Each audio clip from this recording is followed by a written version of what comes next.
जिला खैबर की वादी तिरा से नकल मकानी करने वाले मुतासरीन, ये जो आपको नज़र आ रहे हैं, अपनी बारी के इंतज़ार में है। इनको एक टोकन वहाँ पे दिया गया है और वो टोकन लेके यहाँ पे बाड़ा के तहसील में इनके लिए ये सेंटर कायम किया गया है। नकल मकानी इन्होंने तो की है, लेकिन अभी तक ये वाज़ेह नहीं है कि नकल मकानी जो है ये किसकी तरफ से हिदायत इनको मिली थी और इन्होंने की है, क्योंकि वफाकी हुकूमत ने वाज़ेह तौर पर यह बताया है कि न फ़ौज और न वफाकी हुकूमत की तरफ से वादी तिरा के मुतासरीन और वहाँ के लोगों को नकल मकानी करने के हवाले से कुछ भी नहीं बताया गया है। ताहम सूबाई हुकूमत, खैबर पख्तूनख्वा हुकूमत का ये मौक़िफ़ है कि वहाँ पे मुजव्वज़ा और मुमकिना फ़ौजी ऑपरेशन की वजह से उन्होंने ये इक़दामात उठाए हैं।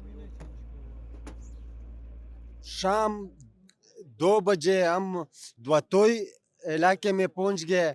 उसके बाद हम 3 साढ़े 3 बजे बर्फबारी में बहुत सख्त बर्फबारी था, बहुत तकलीफ से बारिश में हम वो तो इंदु इंदु चीने में पहुंच गए और 5 बजे 5:30 बजे हम रात को अपने घर पहुंच गए। यकीन मानो, अब अल्लाह पे भरोसा करो कि इंसान तो छोड़ो कि हमारा जो जानवर थे, जो चरिंदे परिंदे थे ना, कि उन्होंने भी वो तकलीफ उठाया है।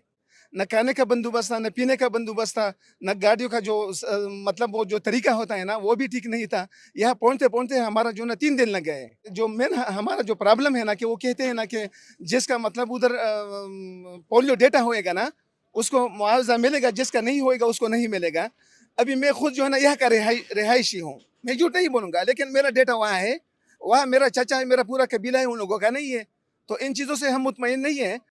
नकल मकानी कुछ शुरू हुए हुए अब कुछ टाइम हो चुका है और 80% तेरह 70 to 80% डीपॉपुलेट हो चुका है। उनकी रजिस्ट्रेशन की जा रही है, जिसका अमल 12,000 फैमिलीज को क्रॉस कर चुका है। अगर हम इसको इंडिविजुअल्स पे ट्रांसलेट करें तो ये मोर देन 70,000 का फिगर आपके पास आ जाता है। ग्रीवेंस रिड्रेसल कमेटी बनाई गई है, जिसको चेयर डीसी साहब कर रहे हैं।